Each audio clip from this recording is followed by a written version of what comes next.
Hello everyone. आज हम इस वीडियो में पढ़ेंगे भारत का जो है संवैधानिक विकास किस तरीके से हुआ था, कौन कौन से अधिनियम आए थे, कौन कौन से एक्ट आए थे।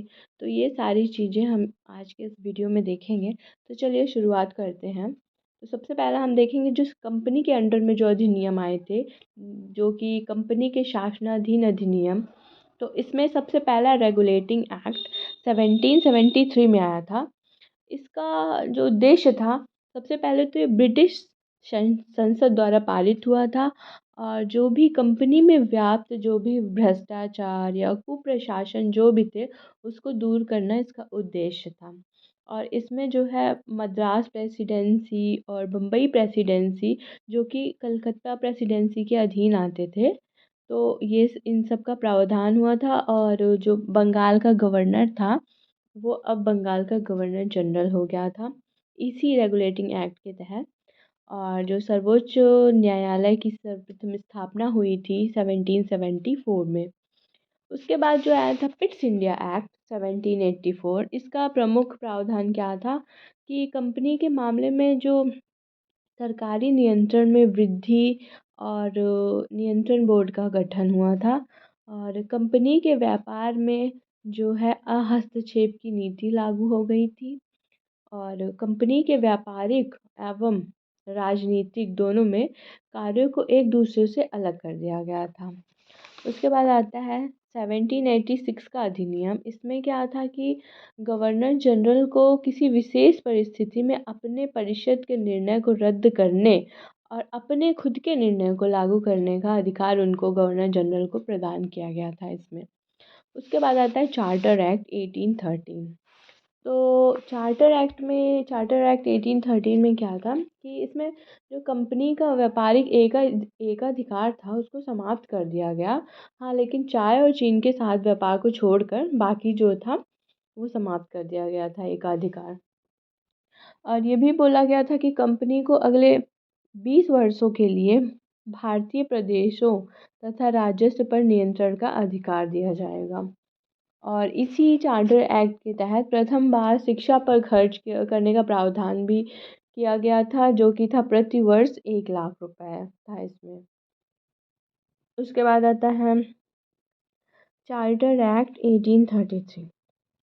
इसमें भी जिस कंपनी के जितने भी वाणिज्यिक अधिकार थे, ये सारे समाप्त कर दिए गए थे। और कंपनी को केवल राजनीतिक कार्य करने का प्रावधान था। और जो बंगाल का गवर्नर था, वो अब समूचे भारत का गवर्नर जनरल कहलाने लगा। कानून बनाने के लिए गवर्नर जनरल की परिषद में एक विधि सदस्य को सम्मिलित किया गया। और मैकाले जो कि प्रथम विधि सदस्य हुए थे। उसके बाद आता है चार्टर एक्ट 1853। इसमें क्या था कि इसमें नियंत्रण बोर्ड और उसके अन्य जो पदाधिकारियों का वेतन है, वो सरकार द्वारा निश्चित किया गया। और जो धन है वो कंपनी के द्वारा दिया जाने लगा। और इसमें डायरेक्टरों की संख्या जो भी थी 24 से घटाकर 18 कर दी गई थी। उसके बाद नेक्स्ट आता है हमारा भारत सरकार अधिनियम 1858।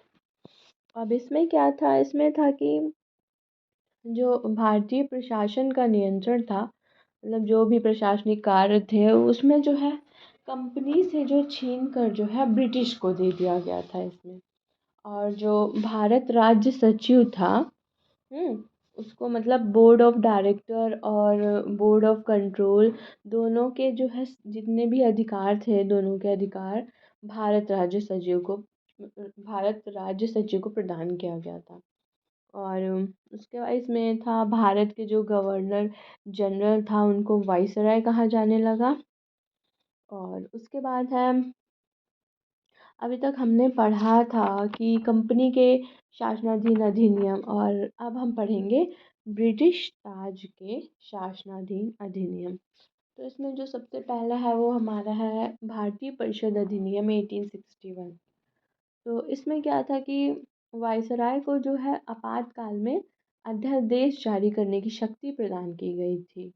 और अध्यादेश जो है लागू करने की जो अधिकतम टाइम पीरियड था, वो 6 मंथ का था। और वायसराय की जो परिषद थी, कानून बनाने की शक्ति प्रदान की गई उनको। और वायसराय की जो कार्यकारी परिषद थी उसका विस्तार भी किया गया।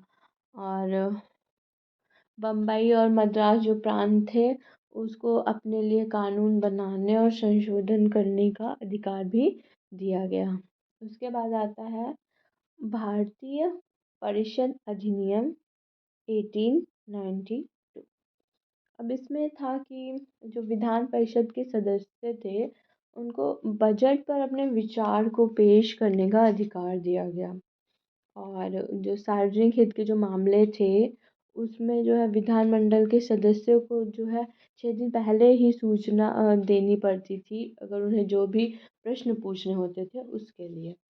और इसी इसी जो है अधिनियम में निर्वाचन पद्धति का भी आरंभ हुआ था। उसके बाद आता है भारतीय परिषद अधिनियम 1909। इसको हम एक और नाम से जानते हैं जो कि है मॉर्ले मिंटो सुधार 1909।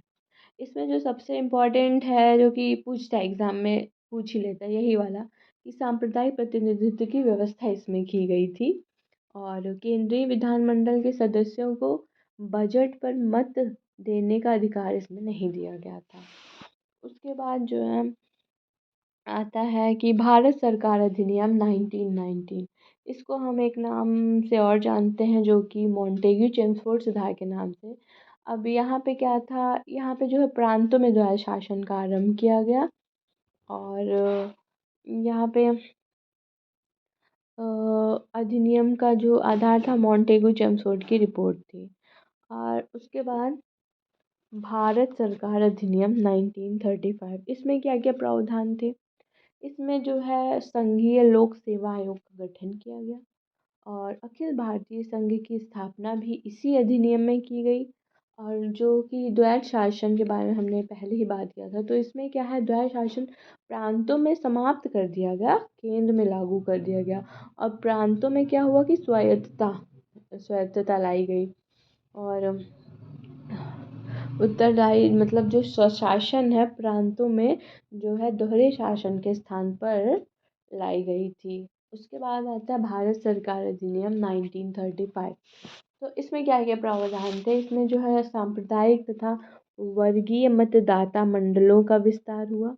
इसका जो महत्व था कि भारत के वर्तमान संवैधानिक ढांचे का आधार स्रोत बना। और द्विसदनीय में मतलब केंद्रीय विधानमंडल इसमें था। और शक्तियों का जो विभाजन था वो केंद्र और प्रांतों में था। स्थापना जो है इसमें फेडरल न्यायालय की भी स्थापना हुई थी 1937 में। उसके बाद आता है भारत स्वतंत्रता अधिनियम 1947।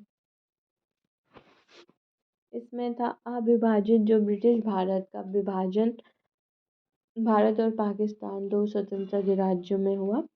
और 15 अगस्त 1947 से भारतीय रियासतों पर ब्रिटिश संप्रभुता की समाप्ति हो गई। और जो दोनों अधिराज्य उनकी संविधान मातृसभा को संविधान बनाने का अधिकार दिया गया। और दोनों अधिराज्यों को मतलब ब्रिटिश राष्ट्रमंडल से अलग होने की स्वतंत्रता दी गई थी।